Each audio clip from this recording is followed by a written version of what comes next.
അല്ലാഹുവല്ലാത്ത സൃഷ്ടാവല്ലാത്ത ഏതൊക്കെ സൃഷ്ടികളുണ്ടോ അവരാരും അന്യൂനരല്ല എന്ന് നമ്മൾ മനസ്സിലാക്കണം. കുറവുകളും പരിമിതികളും പലതരത്തിലുള്ള ലിമിറ്റേഷനുകൾക്കുള്ളിലും ജീവിക്കുന്ന, അതിനുള്ളിൽ മാത്രം ഇടപെടാൻ കഴിയുന്ന ആളുകളാണ് ഏത് സൃഷ്ടിയായിരുന്നാലും. കോടാനുകോടി നക്ഷത്രങ്ങളിൽ ഒരു ചെറിയ നക്ഷത്രമായ സൂര്യൻ, ആ സൂര്യന് നേർക്ക് നഗ്നനേത്രങ്ങൾ കൊണ്ട് ഒരു മിനിറ്റ് നേരം ഒന്ന് കണ്ണു തുറന്നു പിടിക്കാൻ കഴിയാത്ത, പ്രകാശം നഷ്ടപ്പെട്ടു പോയി കഴിഞ്ഞാൽ, ലൈറ്റ് അണഞ്ഞു പോയി കഴിഞ്ഞാൽ ഇരുട്ടിൽ തപ്പിത്തടയുന്ന 20 മുതൽ 20,000 ഹെർട്സ് വരെ മാത്രം ശബ്ദവീചികൾ പിടിച്ചെടുക്കാൻ ശേഷിയുള്ള, കാത് നൽകപ്പെട്ട, സ്വന്തം ജീവനോ ആയുസിനോ സ്വന്തം നിലനിൽപ്പിന് പോലുമോ ഒരു നിമിഷാർത്ഥം പോലുമുള്ള ഗ്യാരണ്ടി പറയാൻ കഴിയാത്ത മനുഷ്യരാണോ സൃഷ്ടികളാണോ അള്ളാഹുവിൻ്റെ സൃഷ്ടികളിൽ മറ്റുള്ളവർ വിളിച്ചു തേടിക്കൊണ്ടിരിക്കുന്നത് എന്നത് നമ്മളേവരെയും ചിന്തിപ്പിക്കേണ്ട ചോദ്യമാണ്. ഈ സൃഷ്ടിയാണോ അവന് പരിമിതികളുണ്ട്? സൃഷ്ടിയാണോ അതിന് തുടക്കമുണ്ട്? സൃഷ്ടിയാണോ അതിന് ജനനമുണ്ട്? ജനനമുണ്ടെങ്കിൽ അതിന് മരണമുണ്ട്.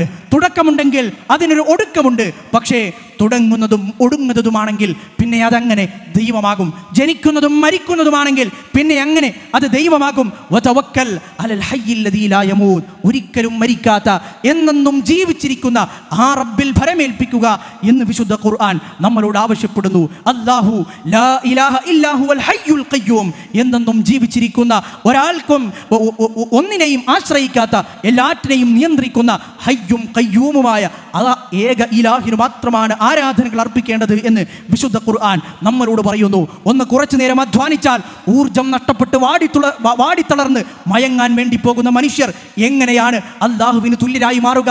എങ്ങനെയാണ് നമ്മൾ പ്രാർത്ഥിക്കാൻ കടപ്പെട്ടവരായി മാറുക? ലാ തഖുദുഹു സിനതുൻ വലാ നൗം, ഒരു മയക്കമോ ഉറക്കമോ ബാധിക്കാത്തവനാണ് ഈ ലോകത്തിന്റെ രക്ഷിതാവ് എന്ന് അല്ലാഹു സുബ്ഹാനഹു വ തആല പഠിപ്പിക്കുന്നു. അല്പനേരം വെയിലത്ത് നിന്ന് ഒന്ന് വെള്ളം കിട്ടിയില്ലെങ്കിൽ തൊണ്ട വരണ്ട് വാടിത്തളർന്ന് കിതച്ചു പോകുന്ന, മര്യാദക്കൊരു നേരം ഭക്ഷണം കിട്ടിയില്ലെങ്കിൽ മനുഷ്യൻ ക്ഷീണിച്ചവശനായി ഒരു സ്ഥലത്ത് ഇരുന്നു പോകുന്ന ഈ മനുഷ്യരെയാണോ നമ്മൾ ആരാധിക്കേണ്ടത്? ഈ സൃഷ്ടികളോടാണോ നമ്മുടെ പ്രശ്നങ്ങൾക്കുള്ള പരിഹാരം തേടി നമ്മൾ ചെല്ലേണ്ടത്? ഖുൽ, പ്രവാചകരെ അങ്ങ് പറയുക, അഗൈറല്ലാഹി അത്തഖിദു വലിയൻ, അല്ലാഹുവല്ലാത്ത മറ്റു പലരെയുമാണോ ഞാൻ രക്ഷാധികാരികളായി സ്വീകരിക്കേണ്ടത്? ഫാത്തിരിസ് സമാവാതി വൽ അർദ്, ഈ ലോകത്തെയും ഈ ആകാശങ്ങളെയും ഭൂമിയെയും ഒക്കെ സൃഷ്ടിച്ച ആ സൃഷ്ടാവിന് പകരം വേറെ ആരെയെങ്കിലുമാണോ ഞാൻ വലിയായി രക്ഷാധികാരിയായി സ്വീകരിക്കേണ്ടത്?